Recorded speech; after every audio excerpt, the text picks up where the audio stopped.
On the day of Joseph's funeral, he had just received his promotion to Major General.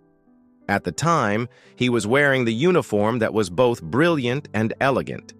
As a final farewell, the coffin was draped in it. Despite the fact that his body had passed away, his spirit was still radiating. That is what the silver star symbolizes, doesn't it? A modest, shiny disc that is only awarded to individuals who pass away while in active duty. And those who receive this honor feel the weight of it on their shoulders. That which is the legacy of an existence that is vibrant, courageous, and selfless. A hero is someone who makes the ultimate sacrifice for the safety of others. Maria was aware of this, yet she was still taken aback by the extent of her son's heroism.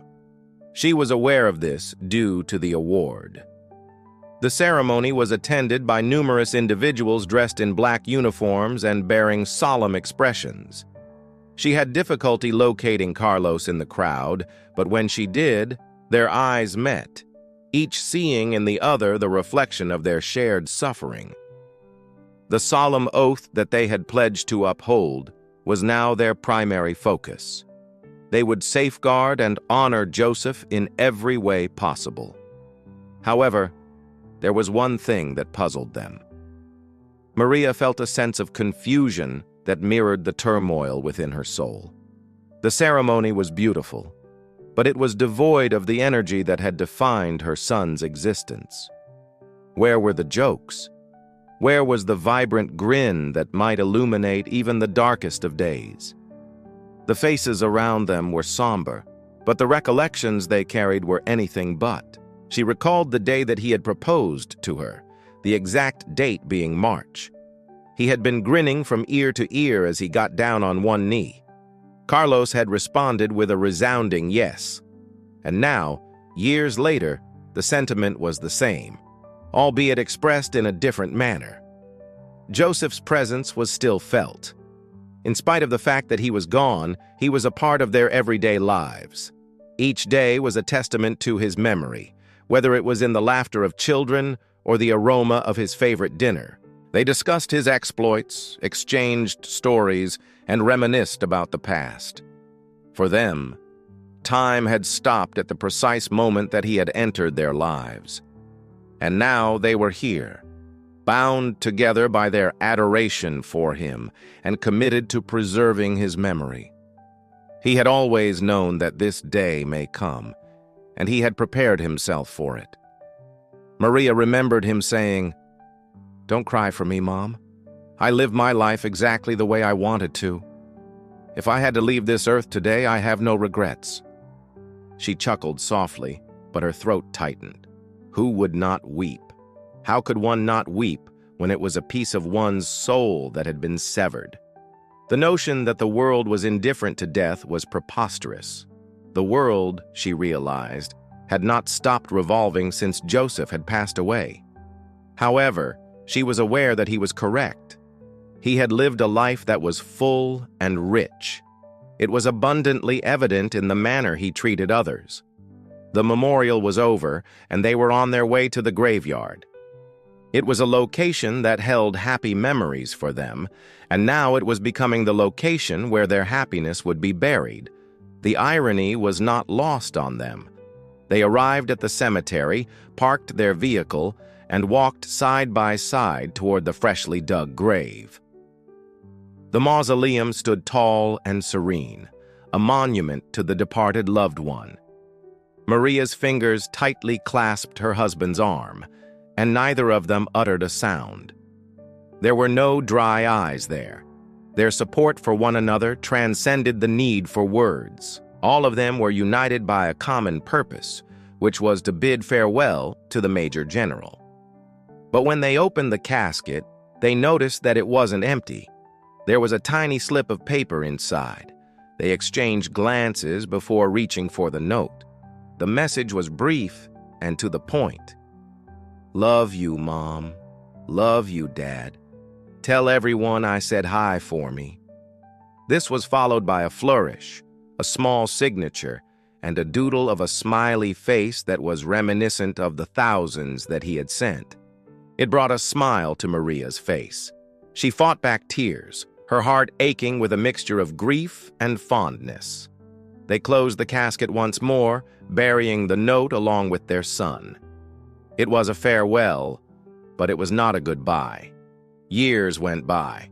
Seasons came and vanished. Yet through it all, the Villasencios held on to their tradition.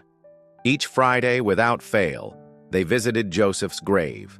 It was their sanctuary, their link to the past. One day, Maria noticed something unusual. As she walked through the cemetery gates, there was a group of men waiting near her son's grave. They were all dressed in the same manner, exuding an air of authority and solemnity. Upon closer inspection, she noticed that they were army men, each adorned with numerous medals and badges. Was this perhaps a higher-ranking officer who had come to pay their respects? But why on a random Friday? They were all probably wondering the same thing. The men, upon noticing her approach, halted their conversation and turned to face her. Their faces were stern, but their eyes held a hint of familiarity. One of them, an older man with a neatly trimmed beard, stepped forward. He extended his hand towards her. "Mrs. Villasencio," he began, his voice deep and resonant. "I am General Hayes, and these men are my colleagues from the 7th Infantry Division. We are here to pay our respects to Major General Villasencio." Maria was taken aback. She had never met anyone from the 7th Infantry Division. Why were they visiting her son's grave? Before she could respond, General Hayes continued. "Major General Villasencio was a remarkable leader, a true inspiration to all of us. Even though he is no longer with us, his legacy lives on in the men he served with." She felt a surge of pride mixed with sadness. It was wonderful to know that her son was so respected, but it brought back the pain of his absence. Then, as if sensing her confusion, General Hayes elaborated. "We come here every year on the anniversary of his passing to pay our respects. It is a tradition we started after his death. It is our way of honoring the sacrifice he made." Maria's eyes widened in understanding. So that's why they were here on this particular Friday. It was the anniversary of her son's passing. Maria's throat tightened with emotion. She managed a weak smile. "He was a good man," she whispered, "a great leader." The generals nodded in agreement. "Indeed," said General Hayes, "a true American hero. He may be gone, but he will never be forgotten." Maria thanked them for coming, for keeping her son's memory alive. They exchanged stories about Joseph, sharing laughter and tears. And for a few hours, the pain of his absence was eased by the camaraderie of those who had served with him. As the day wore on, the generals prepared to leave. It was a solemn procession as they marched out of the cemetery, their steps heavy with the weight of their duty and remembrance. Before they departed, General Hayes turned to Maria and Carlos. "We may not have been close to him for long," he said, his voice echoing the sentiments of them all. "But the time we had was an honor. He was a guiding light for us, and we will carry his memory with us until our final days." With that, they were gone, leaving behind the echoes of their footsteps and the lingering scent of duty and respect.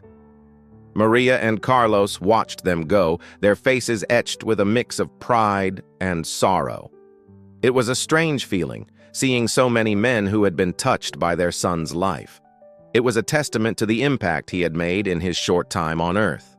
They knew that Joseph would have been humbled by the display of respect, but he would have also urged them to move on, to live their lives to the fullest, just as he had.